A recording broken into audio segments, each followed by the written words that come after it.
ठीक है। नमस्कार दोस्तों, स्वागत है आप सभी लोगों का जेएमडी पैरामेडिकल क्लासेस के अंदर। और आज हम पढ़ रहे हैं स्प्लीन के बारे में। किसके बारे में?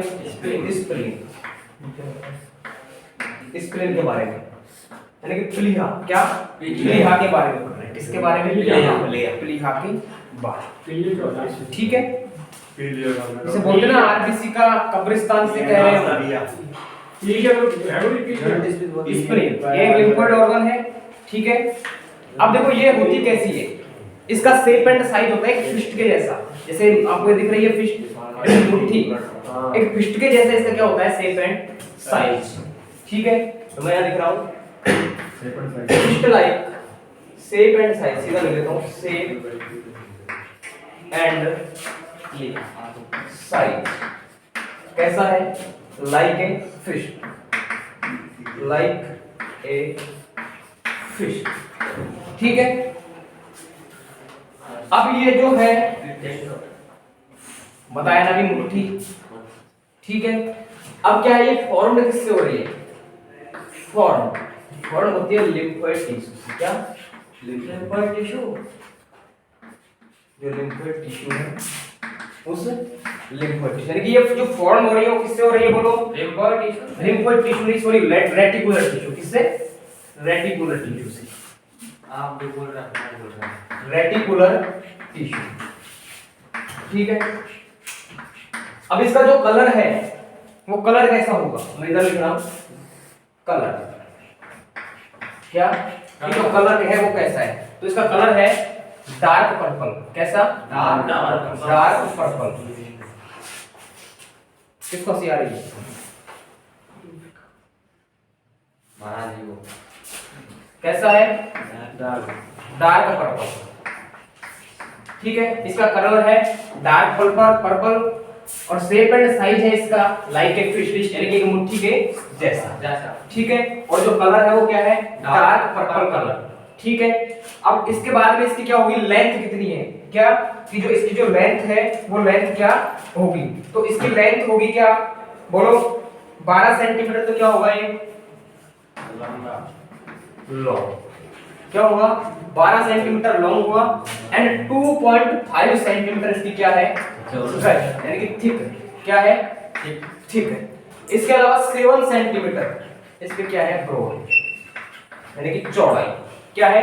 चौड़ाई, यानी कि ब्रॉड। ठीक है। ये बात क्लियर है। फॉर्म किससे हो रहा है? ये रेटिकुलर टिश्यू से। ठीक है। इसके अलावा ये क्या है? It is the largest, it is the largest lymphatic organ. Lymphatic organ, यानी कि ये क्या है?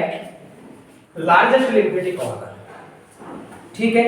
यानी कि जो सबसे बड़ा जो लिम्फेटिक ऑर्गन है जो हमने पढ़े हैं अपना पिछली क्लास के अंदर, उनमें से सबसे बड़ा लिम्फेटिक ऑर्गन कौन सा है? स्प्लीन।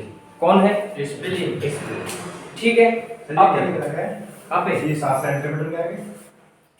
7 सेंटीमीटर ब्रॉड, चौड़ाई। ठीक है। डायमीटर बोल दो। इसका मतलब मोटाई। इसका मतलब हुआ मोटाई। Long it means length. Length लिख दो। इसका मतलब लंबाई।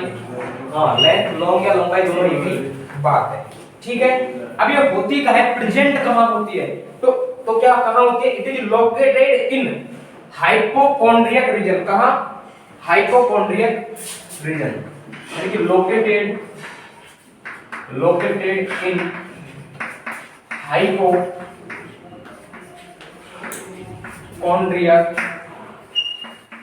हाइपोकॉन्ड्रियक रीजन,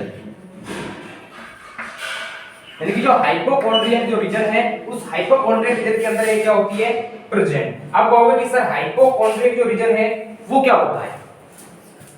यही बात है ना? हां जी।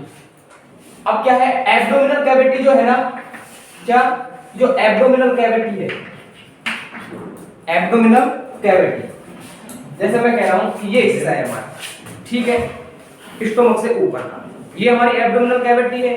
तो कहां कि जो एब्डोमिनल कैविटी है उस एब्डोमिनल कैविटी के सुपीरियर, यानी कि ऊपर की ओर। ठीक है। कहां? एब्डोमिनल कैविटी के सुपीरियर, यानी कि जो हाइपोकॉन्ड्रियल रीजन है वो कहाँ है कि भाई जो एब्डोमिनल कैविटी है ना, क्या एब्डोमिनल कैविटी है, उस एब्डोमिनल कैविटी के कहाँ सुपीरियर में, कहाँ एब्डोमिनल कैविटी के सुपीरियर में, और सुपीरियर में भी कहाँ लेफ्ट कॉर्नर में, कहाँ लेफ्ट कॉर्नर में। जैसे इस तरीके से हो गए, एक इस तरीके से रीजन्स होते हैं, ठीक है। और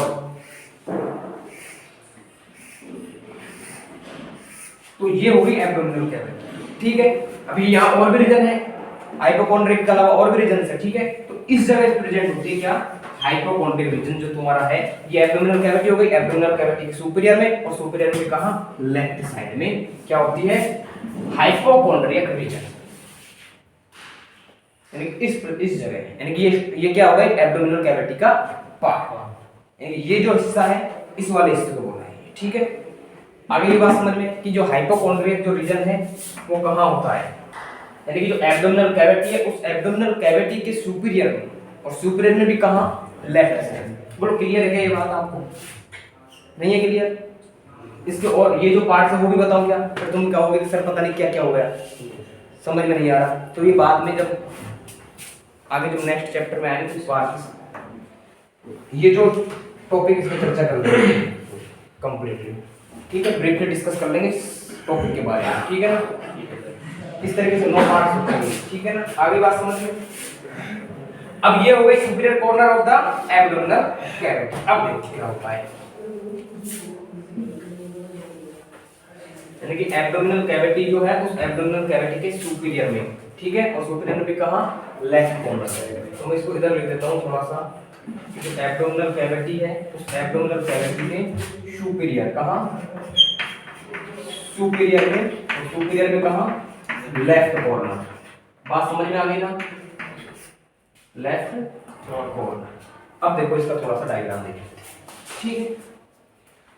अब इसके डायग्राम के अंदर क्या होगा कि इसके डायग्राम के अंदर दो क्षेत्र प्रेजेंट होंगे सबसे पहले, यानी कि जो लिम्फ नोड है ना, लिम्फ नोड के सिमिलर है बिल्कुल डायग्राम इसका, किसके लिम्फ नोड पढ़ा है, वो अच्छे से पढ़ा है, उसके बिल्कुल सिमिलर है, ठीक है। तो मैं यहां बना देता हूं,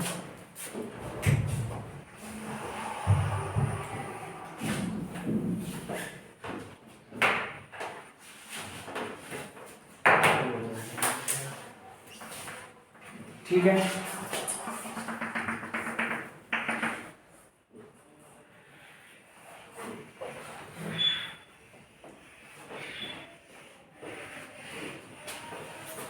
इस तरीके से, ठीक है। अब ये तो हुआ इसका क्या कैप्सूल, क्या हुआ कैप्सूल।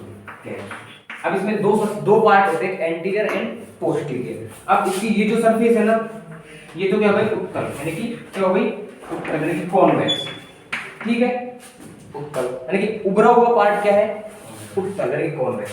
और इसकी ये जो सतह है ये क्या हो गई कॉनकेव, क्या हो गई कॉनकेव, यानी ये जो सतह है ये क्या हो गई इसकी कॉनकेव, ठीक है। अब इसके अलावा इसके अंदर ये जो है ये क्या है ट्रेबेकुलाई, क्या है ट्रेबेकुलाई,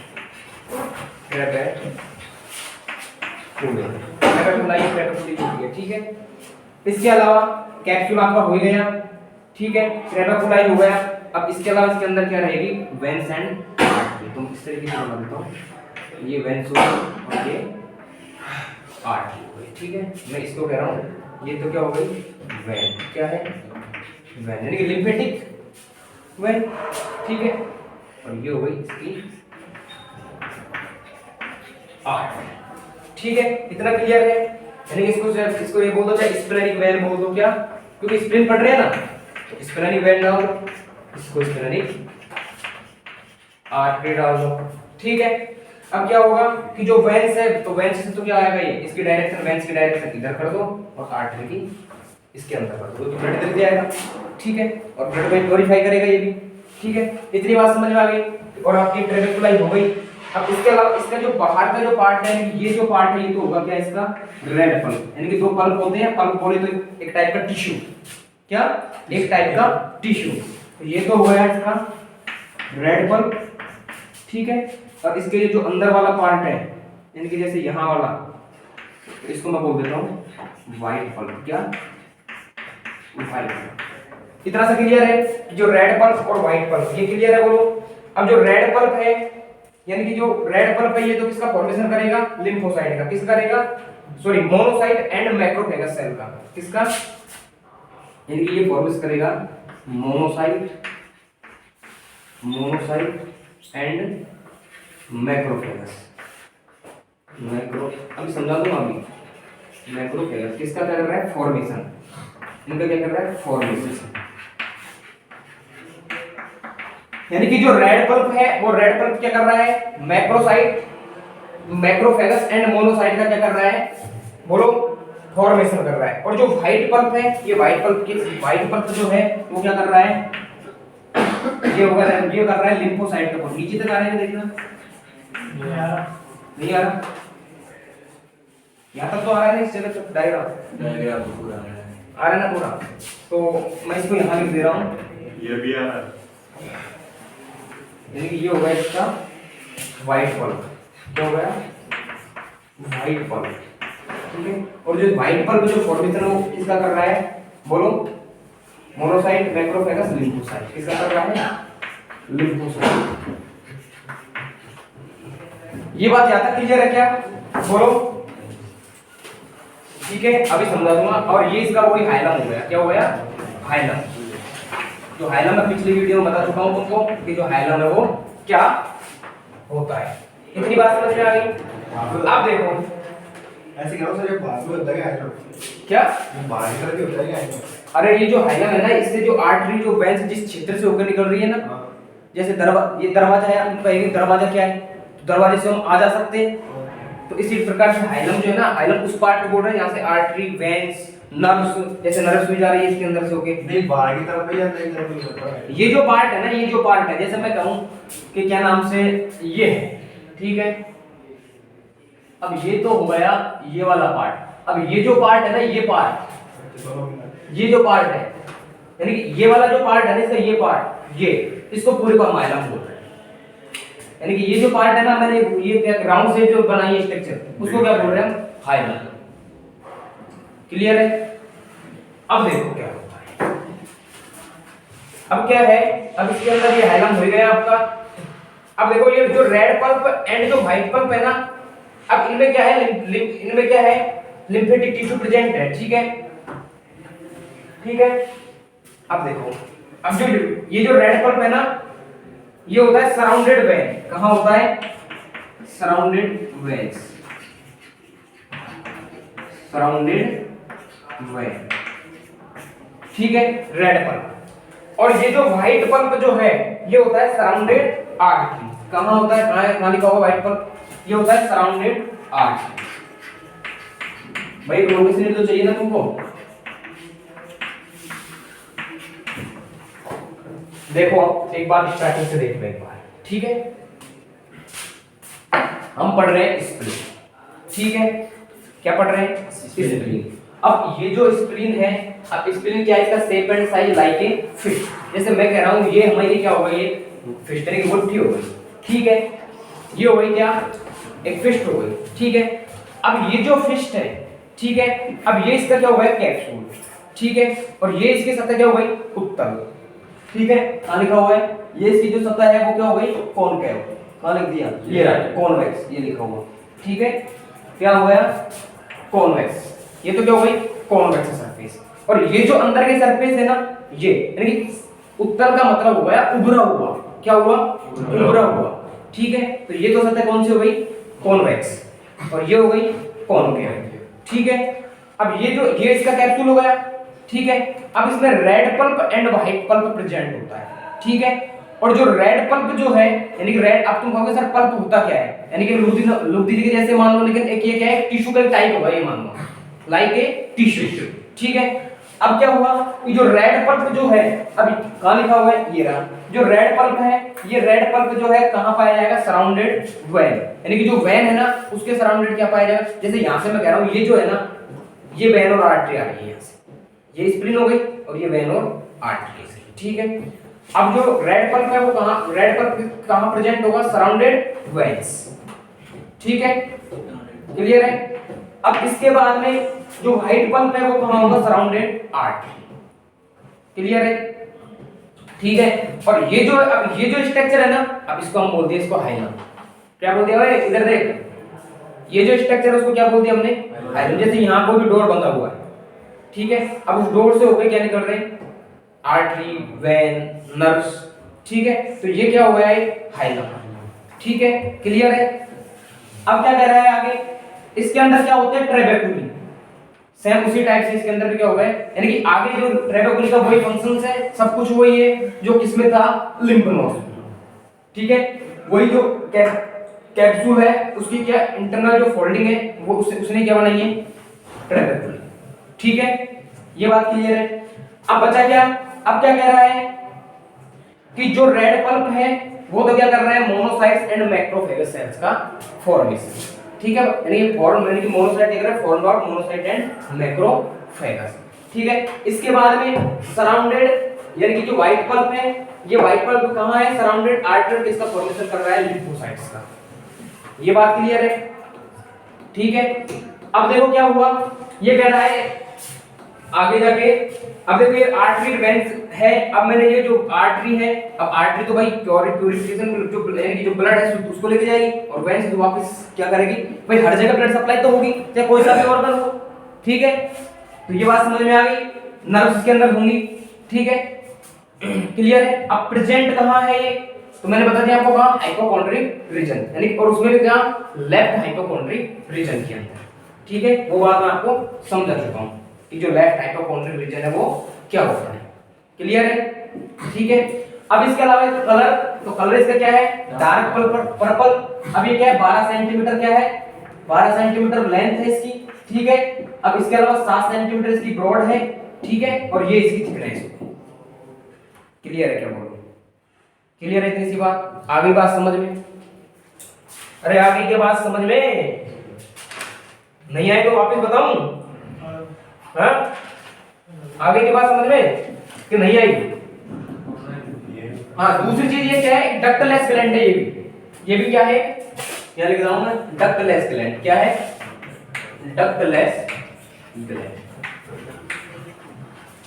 नहीं आई तो मैं वापस बता दूं? नहीं आई क्या? बता दो चलो यार तुम्हारा ध्यान कहाँ रहता है? तो फिर समझ क्यों नहीं आती तुम्हारी? पिछला पढ़ा है तो पिछला क्यों नहीं पढ़ा? 2 दिन हो गए। जब तक पहले का नहीं पढ़ोगे तब तक कुछ भी समझ में नहीं आने वाला। अब इसके फंक्शंस देख लो एक बार, फिर टाइम हो जाएगा। अगर कोई हिंदी अगर इंग्लिश वर्ड है जो समझ में नहीं आया हो तो मुझे वो बता दो।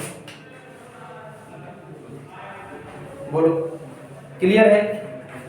अब मैं इसके फंक्शंस बता रहा हूँ। ठीक है, एक काम करना, तुम इसके अंदर से वो जो है फोटो कॉपी कर दो इसके साथ। और भी स्क्रीनशॉट लेने से चीज है ना, इसमें तो है फोटो। वीडियो को करो। वीडियो में रोक के ले रहा है स्क्रीनशॉट। नहीं इसको रोक तक सीधा ले ले इसमें से ही, चलते हुए में से ही। फिर दबा दे। हां दबा दो। बीच में दबा। अरे बीच में नहीं। और नीचे रहने दे। नहीं यार, कोई बात तो आ रहा है यार। रहने दे। आगे यार फोटो दे। ये फोटो।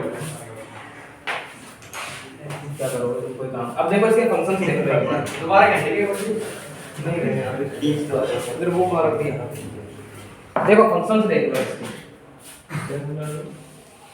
अरे मैं ये बता दूंगा तो टेंशन कर रहे हो। अब देखो इसके फंक्शंस जो है वो फंक्शंस क्या है?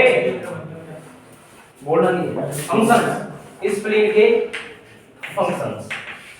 तो फंक्शंस इसका क्या है? सबसे पहले फिल्टर ऑफ ब्लड फिल्टर। क्या करेगा? ब्लड को फिल्टर करेगा, यानी कि जो ब्लड है उस ब्लड को क्या कर रहा है? ये फिल्टर कर रहा है। ठीक है, अब इसके अलावा क्या करेगा? ये क्या करेगा? जो रिसीव करता है, यानी कि जो क्या है कि जो ओल्ड ब्लड है ना, ओल्ड ब्लड यानी कि जो ब्लड जो है उसके अंदर से आरबीसी प्लेटलेट जो डेस्ट्रॉय होने वाली होती है, यानी कि उनका जब क्या ऑलरेडी होता है। वही बता रहा हूँ मैं, वही बता रहा हूँ, तुम शांत तो रहो। मैं वही बता रहा हूँ। तो क्या होगा कि जो ब्लड है, अब तुम्हें पता है उस ब्लड के अंदर आरबीसी भी होगी, ठीक है, प्लेटलेट्स भी होगी और डब्ल्यूबीसी भी होगी। इनका एक निश्चित जीवन काल होता है, निश्चित जीवन काल होता है कि नहीं होता? और एक निश्चित जीवन काल के खत्म होने के बाद में, जैसे इसके कितना होता है जीवन काल, 120 दिन, 4 से 5 दिन, और इसका भी वही 5 से 7 दिन, ठीक है, जो भी है वो बाद में देखेंगे ब्लड कंपोनेंट्स के अंदर। अब इनका जीवन काल जैसे ही कंप्लीट होगा, कंप्लीट होने जैसे ही होगा, तो इसका मतलब ये डेड हो गए, ठीक है, और डेड हो गए तो उसको हम क्या बोल रहे हैं? Old blood. अरे जैसे मैं हूँ आज, ठीक है, अब मैं अब क्या हूँ, युवावस्था में, अडल्ट स्टेज हूँ, और अडल्ट स्टेज के बाद में, आफ्टर अडल्ट स्टेज के बाद में मैं क्या हूँ, वृद्ध भी हूँ भाई, ये तो वृद्ध होना भी तय है, और उसके बाद में डेड भी हूँ, मैं डिस्ट्रॉय हो जाऊंगा, ठीक है। इसी प्रकार से इनका, तो ओल्ड ब्लड समझ में आ गया, ठीक है। तो ये कहने का मतलब क्या कर रहा है कि जो ओल्ड ब्लड है ना, उस ओल्ड ब्लड, ये जो डैमेज रेड ब्लड सेल्स या कोई भी प्लेटलेट्स है या कोई भी माइक्रोब्स हैं, ठीक है, इनको क्या कर रहा है भाई, स्प्लिन पे जाके क्या होंगे, खत्म होंगे ये सारे के सारे, ठीक है, क्या होंगे, स्प्लिन पे जाके खत्म होंगे। यानी इनको या फिर इनको कह दे कि इनको रिमूव कर देगा, इनको रिमूव कर देगा। जैसे कोई ओल्ड ब्लड के अंदर जैसे आरबीसी का जीवन काल, जैसे आरबीसी जो है उसका, आरबीसी का लाइफ स्पान जो है वो कंप्लीट हो गया, तो इसको क्या कर देगा, वहां से अलग कर देगा, रिमूव कर देगा वहां से। या फिर ब्लड के अंदर कोई भी जो माइक्रोब्स है वो इसके अंदर क्या हुआ, वो इसके अंदर क्या हो गया, एंटर कर गया ब्लड के अंदर, तो उसको भी ये क्या कर देगा, डिस्ट्रॉय कर देगा, ठीक है। आगे बात समझ में। इसके अलावा जो आरबीसी है, अब उस आरबीसी के अंदर हमें पता है हीमोग्लोबिन प्रेजेंट होता है, ठीक है। अब जब आरबीसी डिस्ट्रॉय होगी और जो हीमोग्लोबिन है, अब इस हीमोग्लोबिन के अंदर क्या होता है, आयरन, क्या होता है, आयरन, ठीक है, इसके अंदर आयरन होगा, फेरस होगा, ठीक है। अब क्या होगा, आरबीसी के अंदर जो हीमोग्लोबिन, अब जब ये जैसे डेथ होगी, जो आयरन है ना, अब उस आयरन को ये रीयूज करेगा, क्या करेगा, रीयूज करेगा, और इस आयरन को वापस से कहां डाल देगा, बोन मैरो के अंदर, कहां डाल देगा, बोन मैरो के अंदर। बोलो ये बात क्लियर है क्या, नहीं है समझ में? देखो एक बात भाई, आरबीसी है, ठीक है, और आरबीसी हीमोग्लोबिन, जो हीमोग्लोबिन है उसे कंसिस्ट करते हैं कि आरबीसी के अंदर क्या होता है, हीमोग्लोबिन प्रेजेंट होता है, और हीमोग्लोबिन के अंदर आयरन प्रेजेंट होता है, ठीक है। और ये जो आयरन जो है, अब ये जब डिस्ट्रॉय जैसे ही होगी स्प्लिन के पास, तो अब ये क्या करेगा, जो स्प्लिन है वो आयरन को क्या कर देगा, वापस से कहां भेज देगा, बोन मैरो में रीयूज होने के लिए, क्या रीयूज होने के लिए कहां भेज देगा, बोन मैरो के अंदर भेज देगा। बोलो ये बात क्लियर है? यानी कहने का मतलब है ये आरबीसी की मतलब जो प्रोडक्शन है, उस आरबीसी की प्रोडक्शन का भी फंक्शन क्रिएट करता है, ठीक है। अब देखो क्या होगा, इसके अलावा जो स्प्लिन है, फॉर्मेशन ऑफ आरबीसी कब कर रहा है, ये देखो, फॉर्मेशन ऑफ आरबीसी, ठीक है। तो फॉर्मेशन ऑफ आरबीसी कब कर रहा है, ऑफ आरबीसी इन एम्ब्रियो, यानी कि जब बच्चा जो होता है ना, भ्रूण, उस भ्रूण के अंदर आरबीसी का फॉर्मेशन भी क्या कर रहा है, स्प्लिन कर रहा है। क्लियर है? तो मैं लिख रहा हूं formation of RBC in embryo, in embryo. बोलो ये बात क्लियर है क्या? बोलो इसके अलावा क्या करेगा, फॉर्मेशन ऑफ एंटीबॉडीज, क्या करेगा, फॉर्मेशन ऑफ एंटीबॉडी। अब तुम कहोगे सर ये कैसे, फॉर्मेशन ऑफ एंटीबॉडी, ठीक है। यानी कि जब भी कोई एंटीजन एंटर करेगा, जब भी कोई एंटीजन एंटर करेगा, तो ये क्या करेगा, जो एंटीबॉडी है उनको क्या कर देगा, उनके फॉर्मेशन को क्या कर देगा, एक्टिव, क्या कर देगा, यानी कि active formation of antibodies. Antibody प्रतिरक्षा, हिंदी में प्रतिरक्षा बोलते हैं, और जो एंटीजन है उसे प्रतिजन बोलते हैं। क्लियर है ये बात? अब इसके अलावा और क्या करेगा ये बोलो, यानी कि ये करेगा, यानी कि इसका दूसरा फंक्शन होगा रिसीवर ऑफ ब्लड, यानी कि जो ब्लड है उसको क्या करता है, स्टोरेज भी ये करता है, ठीक है। और इसके अलावा जो है क्या नाम से जो डिफेंस मैकेनिज्म है वो भी फंक्शन क्रिएट कर रहा है। जैसे कोई भी एंटीजन वगैरह आया तो हमें पता है इसके अंदर क्या है, लिम्फोसाइट भी है, मोनोसाइट भी है, और मैक्रोफेगस भी इसके अंदर प्रेजेंट है, ठीक है। तो वो क्या करेगा, उसको डिस्ट्रॉय, यानी कि क्या कर देगा, डिफेंस मैकेनिज्म का जो फंक्शन है उसको क्रिएट कर देगा। ये बात समझ में आ गई क्या? ठीक है, क्लियर है? तो ये हो गया हमारा क्या नाम से, spleen and functions of spleen. यानी कि स्पेलिंग है, उस स्पेलिंग के बारे में कंप्लीट तुम्हारा ये चैप्टर, और इसी के साथ साथ तुम्हारा जो लिम्फेटिक सिस्टम है वो खत्म। ठीक है, धन्यवाद दोस्तों। यदि अगर वीडियो अच्छी लगी हो तो like, share and comment and channel को सब्सक्राइब अवश्य। धन्यवाद।